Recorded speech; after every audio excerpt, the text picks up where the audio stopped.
Құрметті қазылар алқасы, ұстаздар және қатысушылар, мен Павлодар облысы Екібастұз қаласы номер 11-ші жалпы орта білім беру мектебінің 10-ші А сынып оқушысы мектеп президенті сайлауымызы. Сіздердің назарларыңызға жастар бастамасы жарқын қоғам атты жобамды ұсынамын. Менің бастамамның негізгі бағыты мектептік өзін басқару органдарының әлеуметтік қызметін дамыту. Яғни біздің мақсатымыз мектепті демократияландыру, оқушылардың белсенділігін арттыру және мектеп пен қоғам арасындағы серіктестікті нығайту. Мектептегі өзін басқару бұл оқушылар мен мұғалімдердің білім беру процесін жақсарту үшін бірлесіп жұмыс істеуі және жауапкершіліктің бөлісуі. Бізде бұл жүйе нақты құрылым арқылы жүзеге асады. Біріншіден, мектеп парламент мен оқушылар кеңесі, оқушылардың мүддесін қорғайтын басты орган. Екіншіден, жобалық топтар мен фракциялар белгілі бір бағыттағы бастамаларды жүзеге асырады.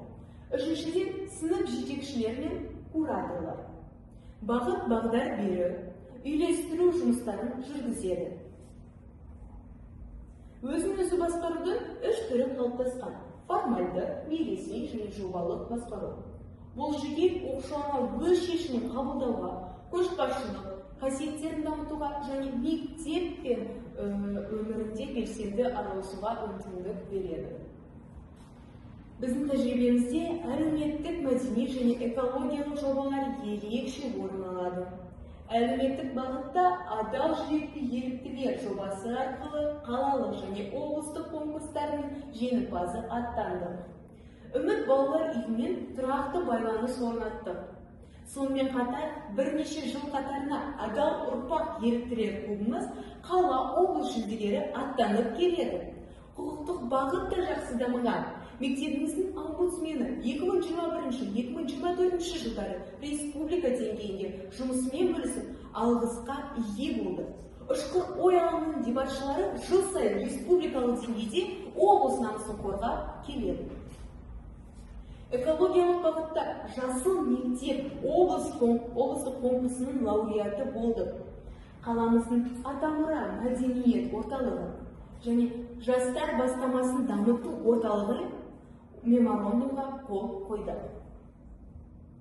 Біздің жұмысымыздың тиімділігі, оқушылардың белсенділігі, жобалардың нәтижелері кері байланыс арқылы бағаланады.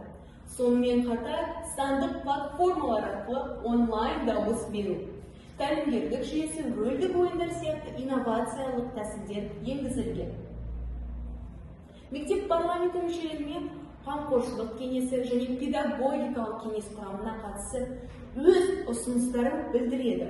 Бұл мектепті шынайы демократиялық көрініс. Біздің басты құндылығымыз ол еріктілік, жауапкершілік және қоғамға қызмет ету. Өзін басқару бұл жай ұйым емес, бұл болашақ көшбасшылар мектебі. Қорытындылай келе, жастар бастамасы жарқын қоғам жобасы арқылы біз белсенді жауапты, әлеуметтік саналы ұрпақ қалыптастыруды мақсат етеміз. Назарларыңызға рахмет.